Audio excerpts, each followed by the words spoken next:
And welcome to another episode of G220 Radio. This is Ricky Gantz along with Mike Miller and Natty P. This is episode number 458. We're going to be talking about the song Sovereign Love for Reckless Ones. And we've got a guest from Jesus Wannabeez with us. And so we're going to get into this conversation here tonight. Mike, how we doing? Mike, you got to unmute yourself. No, I don't. That's your job. You're the host. I'm excited to learn more about Ricky's favorite song. As many of you know on G220 Radio, how Ricky enjoys Reckless Love by Bethel, or the joke thereof. And so, no, it's excited. I think I first shared this with you two. I don't know if you heard it beforehand. No, you was the one that shared this song with us. Yeah. So, excited now to have a member here and to talk about it. Yeah. Nathaniel, how we doing, brother? Man, 3 years ago, my life just was wrecked because the worst and most earwormy song of all Christian music came out. And I'm just so excited that my life is improved thousandfold because we're going to talk about Sovereign Love for Reckless Ones tonight, and I'm just ever so excited. Yeah, absolutely.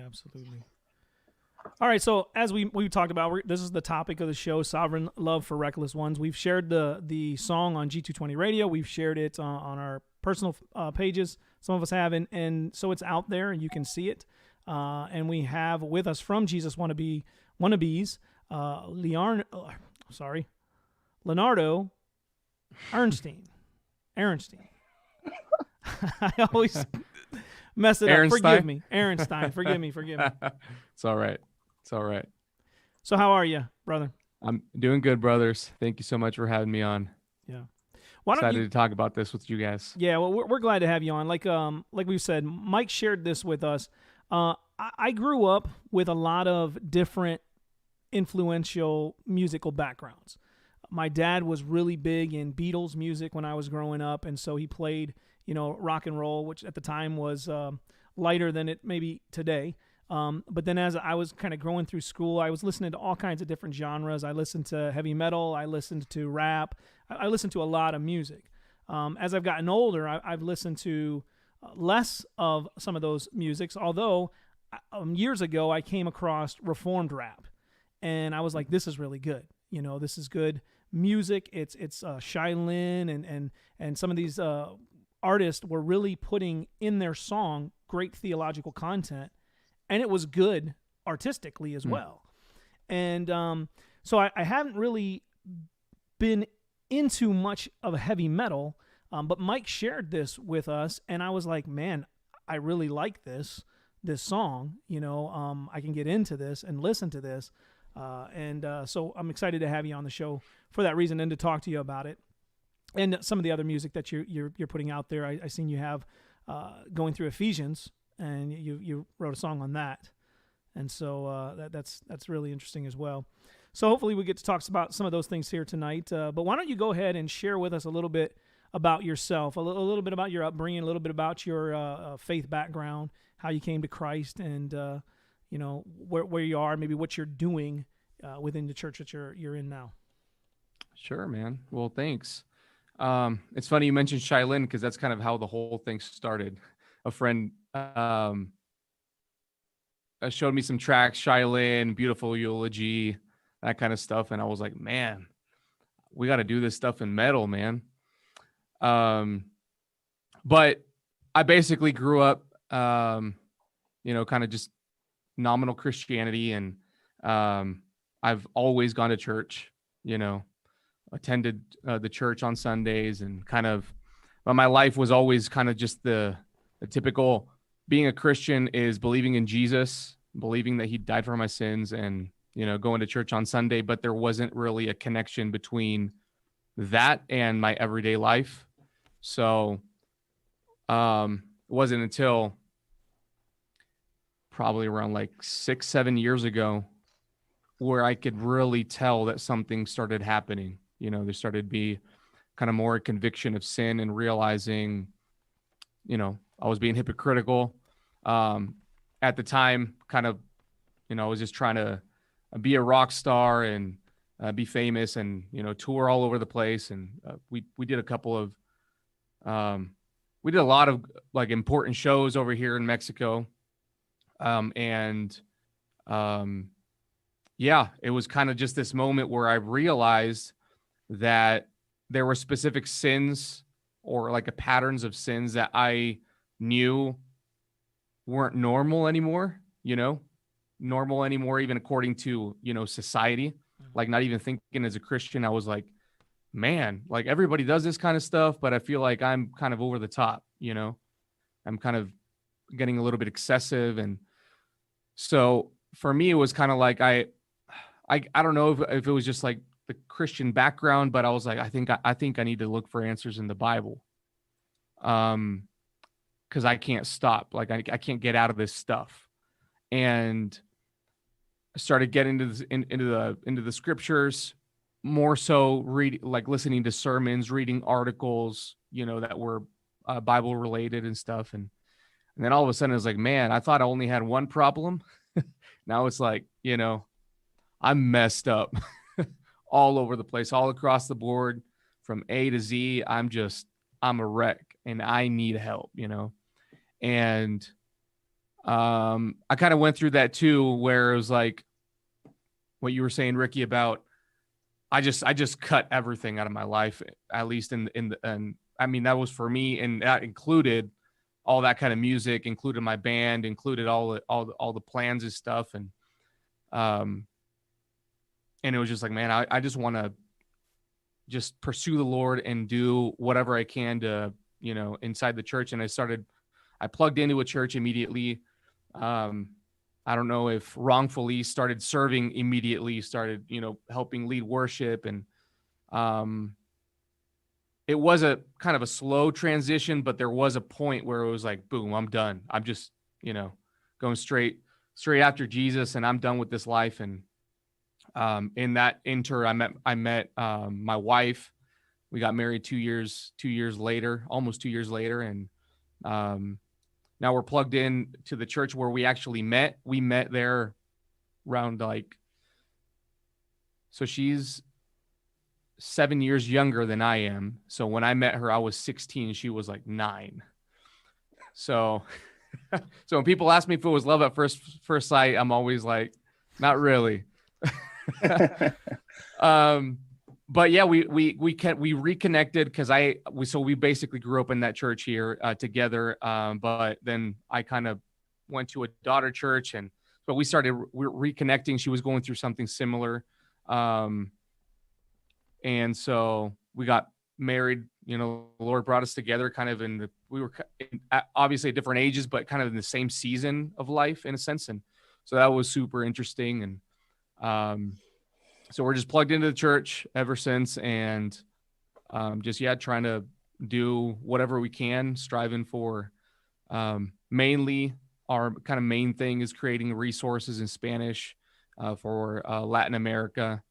So we have a whole kind of ministry website kind of stuff going on for that. And I was actually about to delete the Jesus Wannabeez thing. I don't know if you guys noticed, but like I uploaded that Reckless Love song last year I think it was December 24th. And the song before that, I don't even know how many months it was before. So I only had 2 tracks, and I was kind of coming to this point in my life where I was like, I really want to really focus and get more stuff done. And I don't want distractions. And I just thought that thing was stupid. I was like, oh, nobody even cares. It's just there, couple thousand views, not really blessing or edifying anybody. So I actually programmed my Facebook page on deletion. And then like 2 days after that, I start getting like follows on Instagram, which I never use, like literally never use. I had to learn how to use it. I was like, what's this story stuff? Like, I only had like 5 or 6 pictures or whatever that I had posted years ago. So then I was just like, it was actually kind of a challenge, because I actually thought that, what if I'm not supposed to pursue this? And this thing is kind of just, maybe a temptation that I'm supposed to like deny, because I had it on deletion. Facebook takes like 14 days to delete your page. And then I was like, man, And I just started blowing up, all these hits, people messaging me and sending me stuff, like wanting to sponsor stuff. I'm like, what is going on? Right.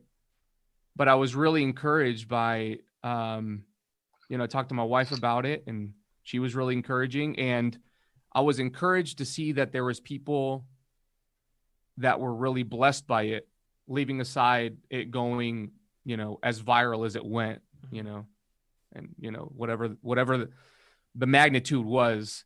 Just to me, it was like, man, there's people that really are blessed by this stuff. And I feel I'm really passionate about that kind of music.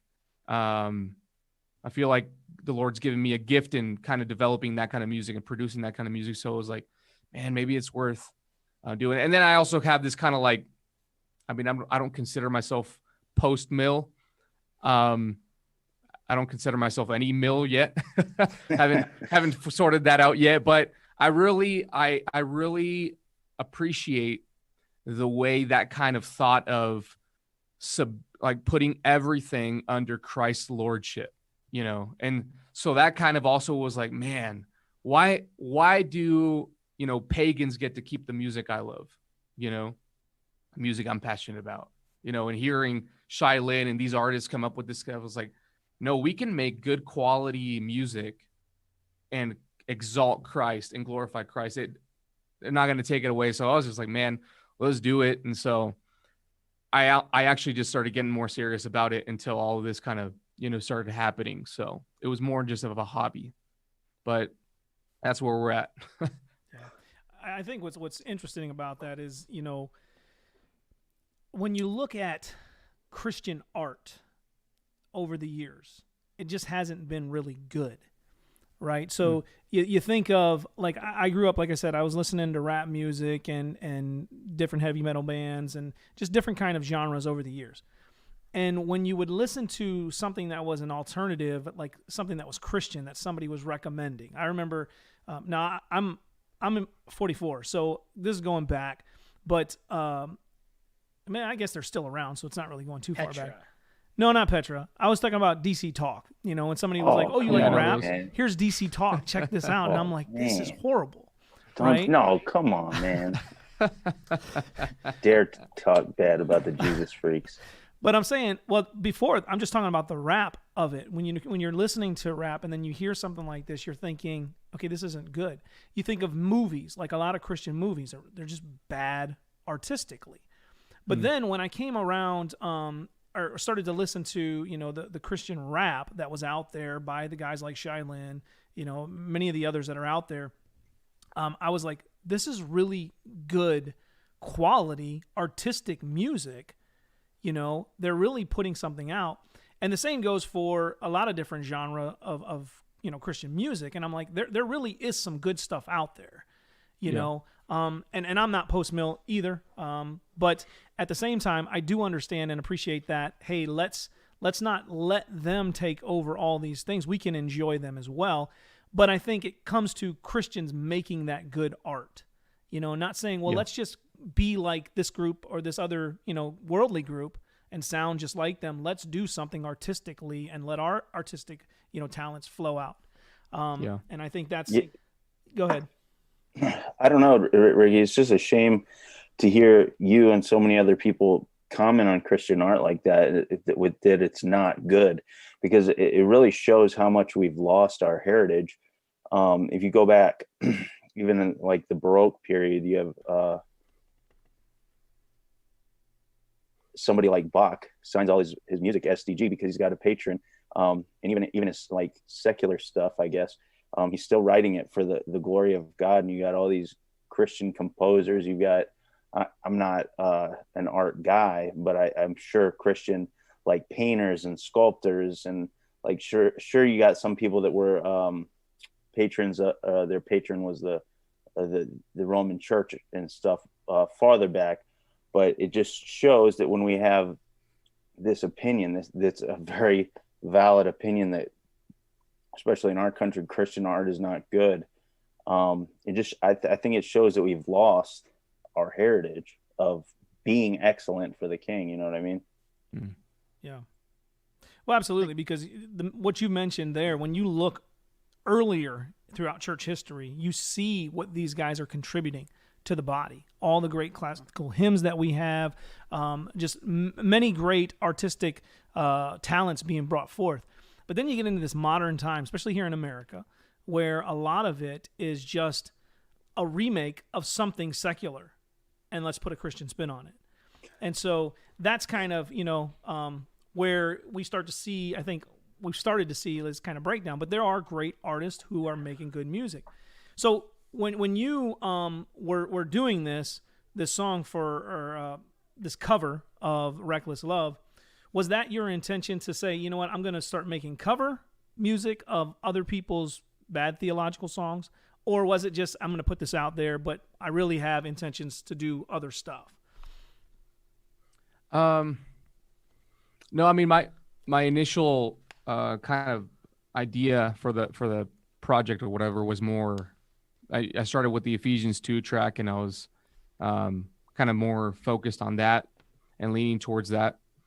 And most of the lyrics to the Sovereign Love version thing was actually an adaptation that we did to sing at the church.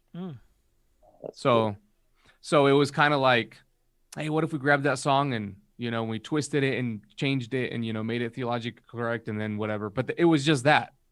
And so, and people really enjoyed it at church. And it was like, man, and some people hadn't even heard the original, so it was like, oh, whose song is that? It's like, don't listen to the original, just stay away. But it wasn't until a friend of mine, he was like, hey, what would you think about, because I'd showed him the Jesus Wannabeez, the Ephesians 2 track that I had. And he was like, hey, what do you think about doing like a mash between like rock metal with some rap, but like correcting heretical songs? And I was like, but it was more just like for fun. I was like, oh, well, I've already done like a remake for Reckless Love. And so all I did was add that extra pre-chorus kind of rap thing before the chorus. Everything else is identical to how we were singing at church, only that instead of saying Sovereign Love, we would sing Wondrous Love. But everything else was like the bridge and all the other modifications were pretty much what we were just doing at the church. But I just thought Sovereign was going to nail it, hit it, Yeah. Now was that the same music that was behind how you sing it in church?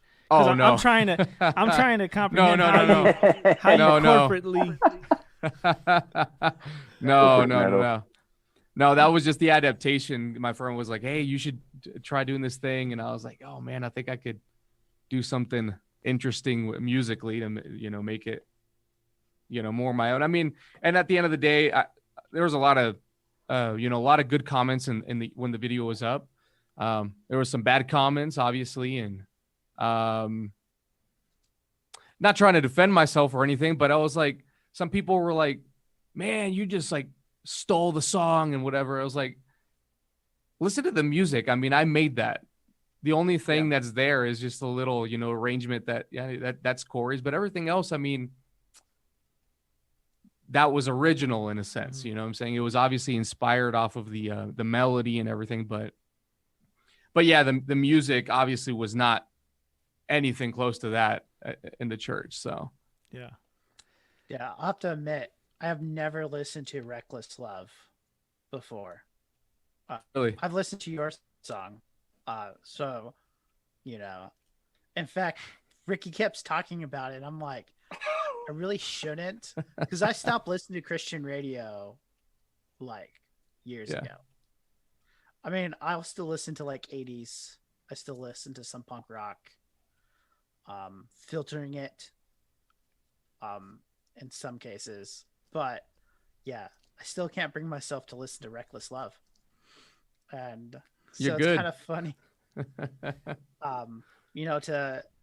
to think about that and just having, I mean, covers happen all the time on YouTube. Yeah. Now I know Nathaniel wanted to talk about this, but you got a copyright strike or Yeah. a DM or whatever, a strike against it to pull it down. Mm-hmm. Did you ever figure out why? Was it just because you took the tune instead of having like the parody, the cover, which is fairly prominent on the YouTube platform?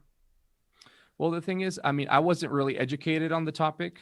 You know, I just thought the same way. Is that, you know, there's so many covers on YouTube, you know, and people just write under the video, this doesn't belong to me. I'm not going to monetize the video. I'm not going to make money off of it. It's just there. So YouTube basically just flags the video and tells you, I mean, in this case, just told me Bethel Music Publishing or something like that reported your video. Therefore, we removed it. And then they give you a couple of steps that you could take if you think that you were still within the parameters to do it. So it turns out I ended up talking to a copyright lawyer in the US. And it's actually kind of interesting because what I was thinking is kind of backwards. You can't make a cover of any song without the permission of the artist. So my idea, I don't know if they personally, you know, found the video, heard about it, and then deleted it. I do know, for example, somebody sent me a picture of an inbox talking from one of the guys from Elevation Worship, sending him the song. I was like, oh, I just sent it to my friend and whatever. So I do know potentially it could have gotten to them. So I don't know if it was just kind of like a bot thing that identifies, I don't know, after a certain number of plays and then they just like, you know, strike you down, or if it was more of a, hey, we found the video and, you know, somebody actually deleted it, because I do know that there's, you know, what do you call it? Some kind of like system that will identify the song and bring it down, whatever. But so it turns out that you can't just cover any song and upload it. The artist has total rights and he can knock you down whenever and at whatever time he wants. But the interesting part was that you can grab any song and make a parody out of it. So you can change the lyrics if the lyrics are to contradict what the original song says. And that's called fair use. Mm-hmm. And so I was thinking backwards, I was like, now, of course, my cover's not going to be legal because I changed the lyrics. Well, it turns out that my cover was more legal. Because I was actually grabbing the song, changing the lyrics, and I was, in a sense, criticizing Corey Asbury. So the guy gave me like a whole statement, but it was kind of funny because the guy didn't pick up on it. And I mean, it's obviously because of the theological problems. Mm-hmm. He heard it, and originally he was just like, nah, you definitely don't have a case for it. This makes no sense. Like, I mean, you're not going to win. So just leave it at that. And I was like, oh, okay, whatever. But then he sent me another email. I was like, hey, wait a second. Are you saying something different? Because I started picking up on some stuff that maybe you are saying. And I explained, you know, well, the thing is, you know, theologically, you know, he's saying God's reckless. I'm saying God's sovereign. They're totally opposite. So I'm contradicting him. And I explained a bunch of things. He was like, oh, you have a case. So he gave me like kind of a message to send to YouTube to a counter notification. YouTube received it and they were like, the other party has 10 days to sue you. And if they don't show us that they sued you, then the video goes back up. I was like, oh, okay, cool. But then YouTube sent me an email saying, we don't see how you actually have a case for fair use. So I just left that at that because I felt like, first, I don't care about fighting for this. And at the same time, how am I going to, like, these guys probably don't even get what's being communicated in the song. Yeah. You know what I'm saying? And I'm going to send another email. It's going to be a waste of time. And it's not really what I want to be known for anyways. Like, oh, the guy who grabs people's songs and, you know, calls them out. It's like, I mean, people's made careers out of that. Yeah. Yeah. Maybe it's my age again, but I think of Weird Al Yankovic. Not putting you in the same category as Weird Al, but I think you know, go back to, you know, his covers of Michael Jackson and so many. He has his latest album, which is now 4 years old. He said he had recorded a song and he basically went to a concert to an artist, the song that he parodied, to get the permission to do it so they could release the CD. Like it was already recorded on it. He needed the signature to say, yeah, it's okay to use my song. You know, I didn't really realize how big that was, even within churches. Like I didn't know this until about a couple years ago, that a church that I was in, the pastor had said they have to pay for like some type, I don't even remember what it was called, some license thing to be able to sing some of these songs, you know, like that from these groups. And I thought that's strange to me because I'm thinking we're Christians, right? I mean, it's if somebody writes a good song and it's theologically sound and you're singing it to glorify the Lord, what do you need to have a license for to sing somebody else's song? But it's, I don't know, it's strange. Yeah, the rules are convoluted in that point because you can sing any song you want to in a church service and it's no copyright. You don't have to pay anything. So like when Leonardo sings the song in church, it's completely fine. And even if Bethel is there and they see you rip their tune, they can't do anything because it's within a church service, at least in America with the First Amendment. Now, when you start posting lyrics or streaming music and lyrics, that's when you start paying for licenses. I already know this because of COVID. I had to do research on this for live streaming. Does that include the lyrics projected on the screen? So lyrics projected on a wall or screen or anything like that has to be, you have to have a license to do that. Yeah. And that gives you the license to, so, and even like handing out pieces of paper with the lyrics on it is also in that. Now you get away with that with hymns. If you have the hymn, it's already copyrighted. We put the hymn number on there so that people can open up the hymn book and read the music. Now that doesn't work when you consider like old hymns that are no longer copyrighted. So only copyrighted music does that apply, but old hymns don't, which is why maybe churches should start singing old hymns more. Some freedoms there, no copyright infringement rules. And so, yeah, it's definitely a trap to get stuck into. As a tech guy at my church, it was kind of something I had to learn and study, and rules that applied for a church service doesn't apply to like a retreat or anything else like that. They're very specific. So only an act of service can that be done. But if you're doing like a men's retreat, you still have to pay all the licenses and fees and stuff like that. So. Yeah, I learned with YouTube also a couple years ago when we were uploading old episodes of G220 Radio because we had music on the show. We had artists on the program before that said, yeah, you can use our song to let it play and talk about it. And then when it went to YouTube, they were flagging me. And I'm like, what am I getting flagged for? Because they have those, I don't know, bots or whatever that hear something that sounds similar or they catch it and they say, this is a song here. And the same thing, like I was like, I don't really want to deal with any hassle here with the G220 Radio episode. We won't put that one on YouTube. We'll just leave it up on our, podcast catcher. But yeah, it's definitely a learning experience. It has been for us, with all the new technology, which is great. But sometimes there's things you find out after the fact. Yep. Going back to the your song here,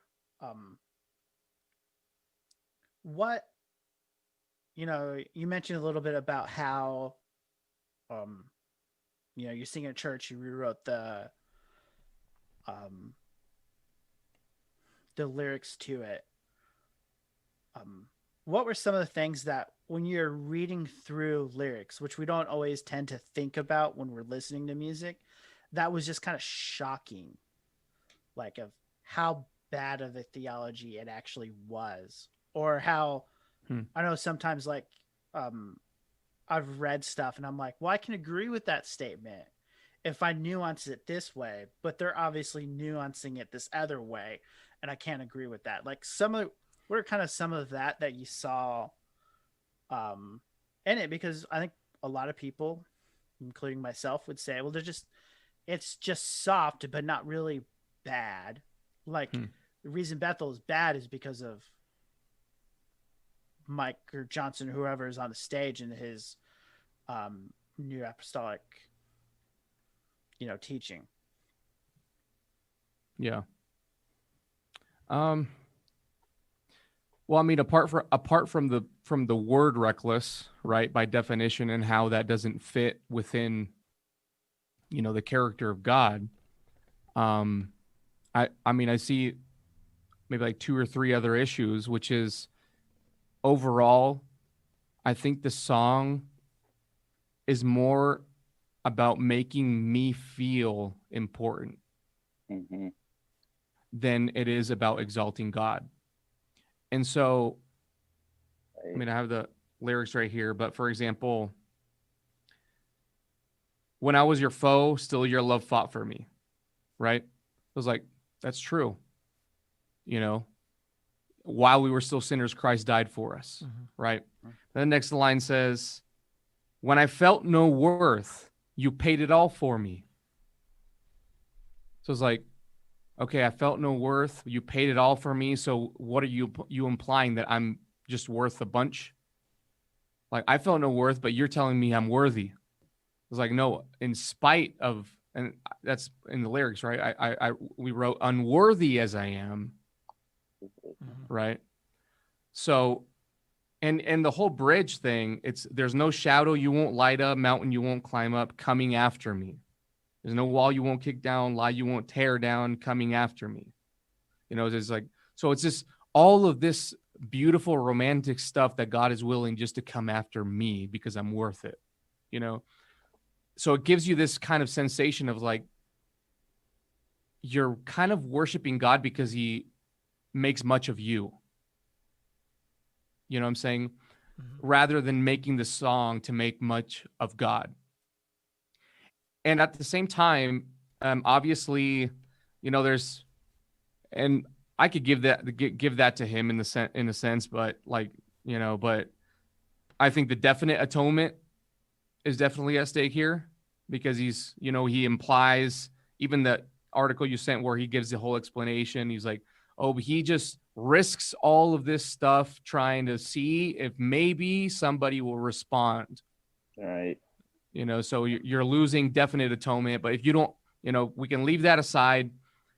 It's more about me than it is about God. And then at the same time, I feel like the song humanizes God's love. So he looks at God's love as a human, in the way of, oh, he leaves the 99, which, I mean, that's a whole different thing. I don't even think that I think that the 99 are the Pharisees in the whole concept, the ones that don't require repentance. And I think that Jesus is calling them out. That's a different topic. But even if they are part of the fold, he makes God a man by saying he risks 99 to go get another one.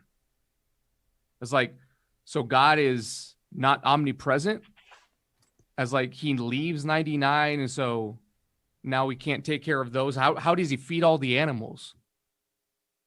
If he can only be in one place at one time, while he goes for you, he's risking the other. So it's kind of like, that's not the way God is, and he doesn't have to. And that's, I feel like the whole bridge kind of is the same thing. There's no shadow you won't light up, mountain you won't climb up. So he does all the impossible to get to us. It's like, bro, God speaks things and they happen, Yeah. So it's kind of like all this stuff that he has to go through to get, just because I'm, he's just so in love with me. And so I think that those are kind of the, I guess, like 3 or 4 problems that I see with the song. And so kind of just wanted to turn those things around with the remake, I guess. Yeah. And, I think, no, go ahead, Mike. Yeah, I think, that's important. Our theology matters. And we talk about, those phrases. Am I like unworthy? Well, yes, but how they try to make it almost, if you want to talk about an atonement theory, maybe even more of a ransom theory is what they're putting out, in that. I think it's important because when we read the Psalms, so kind of what God's given us, and what Israel sung, you don't have that idea. You have the God calling God down to help you and to save you, but it's in recognition of who God is. He says his reckless love is seen most clearly in this, that he gets hurt over and over. And, you mentioned it. Well, God doesn't get hurt. Right. Because, as your song clearly says, he's sovereign. Yeah, the verse, he knows the beginning to the end. He controls all of history. So how is he getting hurt? Plus, you've wanted to do the show on impassibility for a while. Yeah. So the long-standing never gonna do impossibility show. God doesn't have feelings like we have feelings. In fact, he doesn't have feelings. He doesn't make him a stoic in any means, but I think that's important. Songs are very powerful tools. The reformers knew this. Luther knew this. The longest book in the Bible is Songs. Yeah. Right. They're great teaching tools. And when you think of what worship songs do within, even in a context of worship, they're teaching you theology, how to think, and to bring back concepts to be with you, to support hopefully the message. And when you consider, reckless love and, the lyrics, it goes, does that do it? Does that reflect who God is? And I think, when you came out with Sovereign Lord, you make that adjustment to say, look, we're depraved sinners. But as you said in Romans 5:8, God shows his own love for us, and that while we were still sinners, Christ died for us. It's because we're sinners that God has to come and to rescue us. Yeah. Yeah, I heard one time, it was like on a different topic, I guess. I was talking about like idolatry. But the guy was explaining how we can fall into idolatry by having a false idea of God, right? And he gave a really cool analogy that really stuck with me, and it's kind of the same thing that I think about when we think about songs, which is, he's like, imagine that I gave my wife a painting on our anniversary, uncovered it, and my wife is blonde, but it's a black lady, black hair. My wife's like, a painting of me? It's like, yeah, it's our anniversary present. I got a beautiful painting of you. It's like, would that not be offensive? Mm-hmm. And worse, she says, but that's not what I look like. It's like, well, that's how I think you look like. Like, that's how I imagine you. And so it's this kind of the same concept with the songs. When we're singing to God and singing about God, when we make those mistakes, it should be we should feel that weight of offensiveness, of, man, we really need to get this right. Like, and that's where I feel, this guy, that's his life. He's dedicated to write Christian music, whatever you want to, however you want to label it. But that's his career. And it's like, do you not have the time to study a little bit more, to read the confessions, to know what Christianity really believes historically before you write this stuff and make it go viral and before it's sung all over the planet? That to me is kind of irresponsible, Yeah. It's like, man, we should be more fearful. Right. Just like you said, just like a pastor should be fearful about preaching, really representing the truth of God. We are teaching the congregations through music, through the songs, and ultimately, it's about glorifying God. So yeah. Yeah, and that's one of the things, like when I've had this conversation with people, I use a different analogy. I like that one. I usually use an analogy of you write a poem, like a poetry for an ex-girlfriend, and then you want to give something to your wife for her anniversary, and you're like, here, you just change the name in the poem and you give it to her. And then she finds out, wait a minute, you wrote this for an ex-girlfriend and you just changed the name and gave it to me? And that would be offensive. And I think when I've had this conversation with people and I've tried to explain this to them, a lot of times they'll say, well, you're just trying to be nitpicky, or, the song makes you feel good. And that's really what it comes down to, is that feel good, that emotional response to things. But and trying to be as gracious as possible, because I don't think everybody's intentions is I just want to misrepresent God. But, as I was saying before the show, I think as Christians, we should have more of a reverence for God. We should have a good godly fear of God, and a desire to not misrepresent Him through, whether we're writing a blog, an article, whether we're writing a song.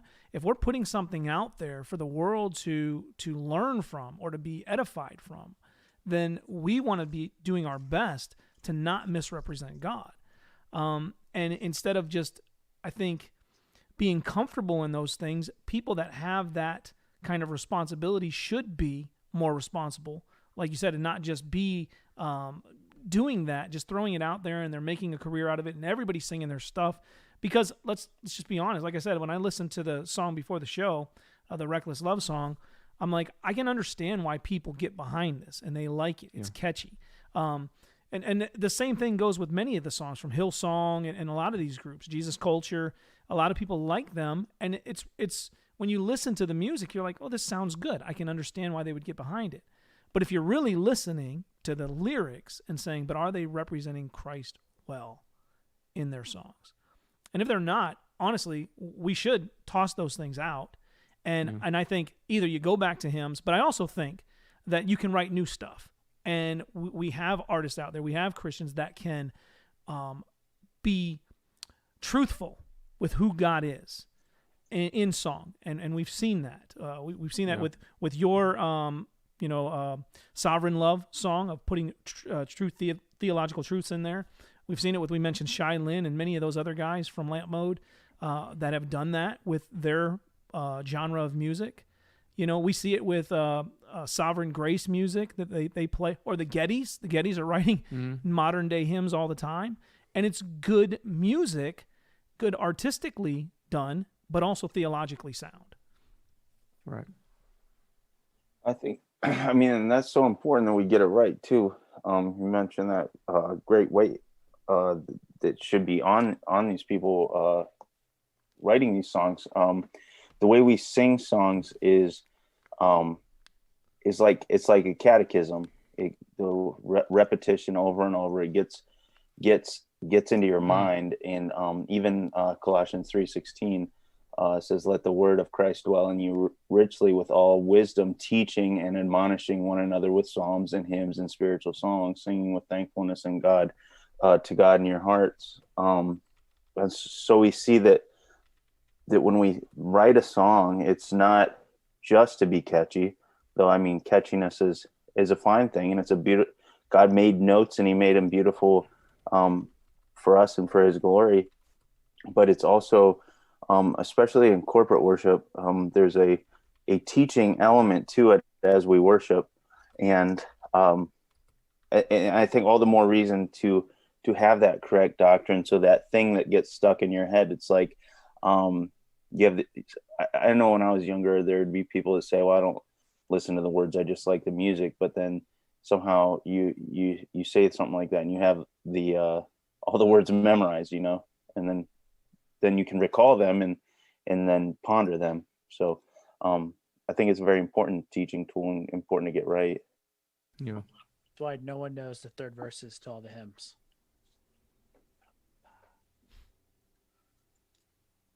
Nothing. That was a good one.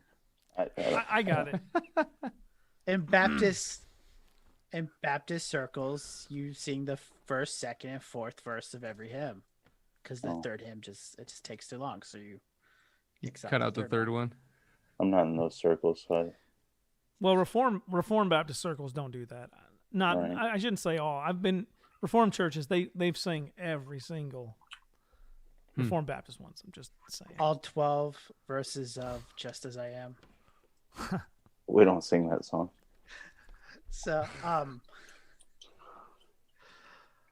Leonardo, thinking it through, obviously you've done this one. Have you, you entertained the idea of doing other songs. Do you have like a short list of songs that you wanted to change the lyrics to, make them more fitting, more biblical? Not really. Once I mean, I've done it. Like we have a a whole list of songs that we've tweaked for the church that we do at the church, but we're actually kind of on the road to just not doing any of that. Just sticking to. At the end of the day, I don't know. I'm coming more to the conviction, even within the church setting, is like, why promote this stuff and why not write new stuff or promote people who are actually worth following, that we know are more trustworthy and doctrinally solid. And so I don't know, we're kind of pushing towards that route in the church context. But no, I mean, I really just want to write original stuff. That's what we're working on, finishing up. I have another like four songs. It's going to be 5 songs on Ephesians. So the last one's going to be Ephesians 5 and 6 merged together. But yeah, that's what we're working on right now. Now, with the genre of music that you're doing, a heavy metal genre, what is some of the in that how do I put that sphere of influence? The people that are more into that kind of music.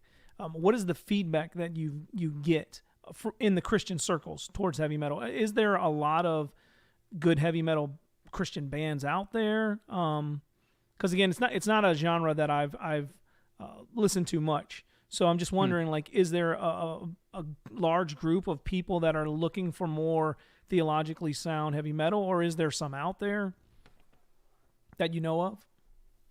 Like bands that are already doing it? Yeah. Oh man, I mean, I don't know, honestly. I mean, I bet there is. Because there's, you have Skillet. I think Red claims to be Christians, but it's kind of more not so explicit.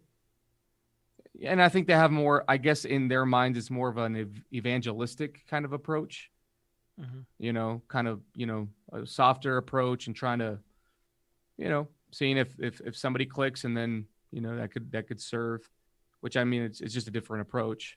And I'm trying to go for more, explicit and kind of more focus to the church, not so much outsiders. Mm-hmm. But I don't know, honestly. I can't think of a specific band or anything. I know this guy. I saw this guy. I don't know if you guys heard of Ben Dixon. No, I'm not familiar. Yeah, I saw some of his stuff. It's pretty cool stuff too.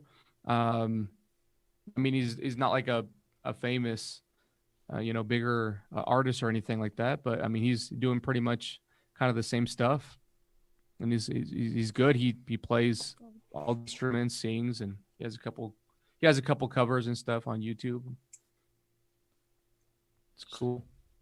So what's the process? So I know you got the Ephesians project. What's the process you go through, either adapting scripture or even writing a fresh song, like to come up with your lyrics and all that? How's that process? How do you take us through that process? Like kind of like the recording process? Writing music? Yeah, writing it all, just from beginning to end. What's that look like? Yeah, I mean, I kind of I always start with music. And so I have a couple of tracks that I've been recording over the years and kind of just adding on to. and I just listen to it, and for some reason I'm like, oh, this one's going to be Ephesians 3. Like I just kind of feel like it fits. Yeah. Or Ephesians 4, etc. And but lyrics, I guess just kind of there's some, at least in the ones that I'm working on right now, there's some stuff that's pretty just like, man, this is kind of like pretty much a paraphrase of kind of more line for line trying to paraphrase truths and stuff. And at some other points it'll be just kind of like singing the concept of the truth and not so evident, but you'll be like, oh yeah. And I'm trying to kind of just show the the verses that where I'm driving these thoughts from, to kind of show that. And I want that to be kind of the thing always, where it's like, well, why are you singing this? It's like, well, I'm making reference to the truth that's found, in this part. And but it's kind of, for me, it's more of coming up with a melody kind of thing, finding a range where I'm comfortable and I feel it goes well with the part of the song, and I'll come up with melody, and then I'll start filling in the melody with words. And sometimes it's complicated. Yeah. It's just kind of like, because there's a part where, you want the lyrics to be, on point, and maybe that, looking at the chapter or looking at the verses, like, man, there's just so much in there. But the melody that I have is just, it only fits 5 words, for example, per line, which rap is perfect for that. You could just like boom, boom, boom, shoot out as much, as many lines as you can. With singing, it's a little bit, limited in that sense, but it's fun, man. My wife is super helpful. Yeah. She plays the piano, sings, and so sometimes I get stuck, and I'm just like, hey, I kind of have these words. Can you try to come up and sing something with it? Because I don't like, maybe I came up with a melody, but I didn't like how it sounds. A lot of it comes to when I actually record. I'm like, nah, this doesn't sound good. I thought it was cool, but it doesn't sound as good. So I have to change the melody. So my wife Daphne, she really helps, just like looking at it and just coming up with something fresh ears. And hey, what if you did something like this? It's like, oh, that sounds cool. Mm-hmm. So is it just you two, or just you two in the? Yeah. In the band? Well, I have a friend who I actually used to play with in the band that I was telling you guys about. He was a drummer, and so there's some times where I'm just like, and he's a Christian now too. Yeah, I'll just be like, dude, I need you to, because I have something in my, I love playing drums, but this guy's he's a master. That's like, he's just insane good. So when it comes to certain parts, and certain ideas that I have, I just, he comes over and it helps me out. But yeah, musically speaking, I'm kind of doing pretty much all the music, and if there's like strings or stuff like on the keyboards or whatever, very specific, like piano or something, Daphne helps me with that kind of stuff too, and the other guy helps me with the drums. And so it's kind of, since it started kind of as a hobby, and it was just kind of, I mean, it still is, Yeah. So you do. So you do the guitar and the bass. Is that what you play? Yeah. And then so you have to record those individually, and then you have to like mix that together to make it. Yeah. That just, to me, that would seem complicated. I guess obviously if you know what you're doing, but to try to put them all together. Yeah, I kind of go back and forth, because I kind of write, since it's kind of just it's just me in a sense. Mm-hmm. I write and record at the same time, kind of thing. So it's not like the band where everybody's playing and coming up with stuff, and then it's like, oh, let's go to the studio. I'm actually writing and creating the music as I'm recording. So grab the guitar and come up with the riff. It's like, oh, let me put some drums to that. Like the Ephesians 2 track, I recorded the drums to that one. And so it's like, but it starts with like just a musical idea. It could be either a synth or the guitar, and then I'll just start building. And it was like, okay, what should the next part be? And I might switch over to the bass, and then it's like, okay, now I go to the guitar. So it's just like bouncing back and forth, kind of building on top of, whatever whatever the song is revolving around. Yeah. So, but you lay things over, right? So like, if I don't even know if that's the technical term for it, but like if you had bass and guitar going at the same time, you put that over top of it so that it all sounds like it's a whole band. Does that make sense? Yeah. I'm not musically.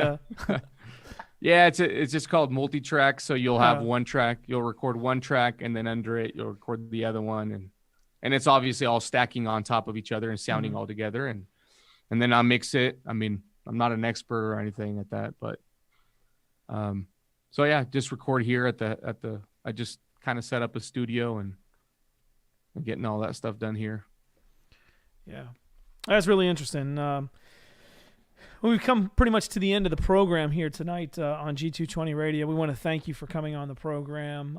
Is there anything that we could pray for you for? I know it's a tough time for a lot of people right now, in the world, going through the COVID crisis, but not sure maybe what you're facing down there in Mexico. But is there any prayers, requests that we could pray for you as a radio program?